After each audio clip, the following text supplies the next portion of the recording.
तनिष्का मनोहर कोंडागुर्ले. मी इयत्ता 3री शिकत आहे. आज डॉक्टर बाबासाहेब आंबेडकरांविषयी मी 2 शब्द बोलणार आहे. सर्वप्रथम तुम्हा सर्वांना भीम जयंतीच्या खूप खूप शुभेच्छा.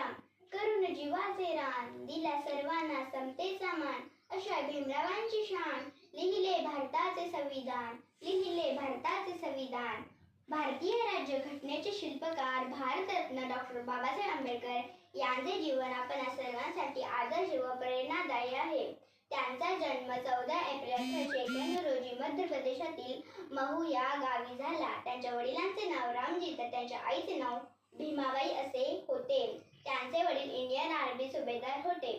डॉक्टर बाबासाहेब आंबेडकर 5 वर्षाचे असताना त्यांच्या आईचे निधन झाले. 1907 साली डॉक्टर बाबासाहेब आंबेडकरांनी मुंबई विद्यापीठ मॅट्रिकची परीक्षा पास झाले. पुढे त्यांनी कोलंबिया विद्यापीठ आणि लंडन स्कूल ऑफ इकॉनॉमिक्स या दोन्हीतून अर्थशास्त्रज्ञ डॉक्टरेट पदव्या मिळवल्या. डॉक्टर बाबासाहेब आपल्या सुरुवातीच्या कारकिर्दीत अर्थशास्त्रज्ञ, प्राध्यापक व वकील होते. पुढे त्यांनी स्वातंत्र्य लढाईसाठी डॉक्टर बाबासाहेब आंबेडकर सामील झाले होते. वंचितांना त्यांचे हक्क मिळवण्यासाठी म्हणून डॉक्टर बाबासाहेब आंबेडकर त्यांच्या हक्कासाठी लढा दिला.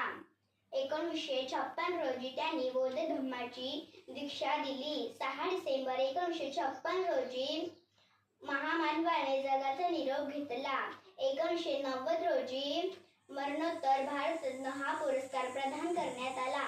भारतासाठी त्यांनी केलेल्या महान कार्यांना कधीही विसरता येणार नाही. सागराचे पाणी कधी मिटणार नाही, भीमाची आठवण कधी आटणार नाही.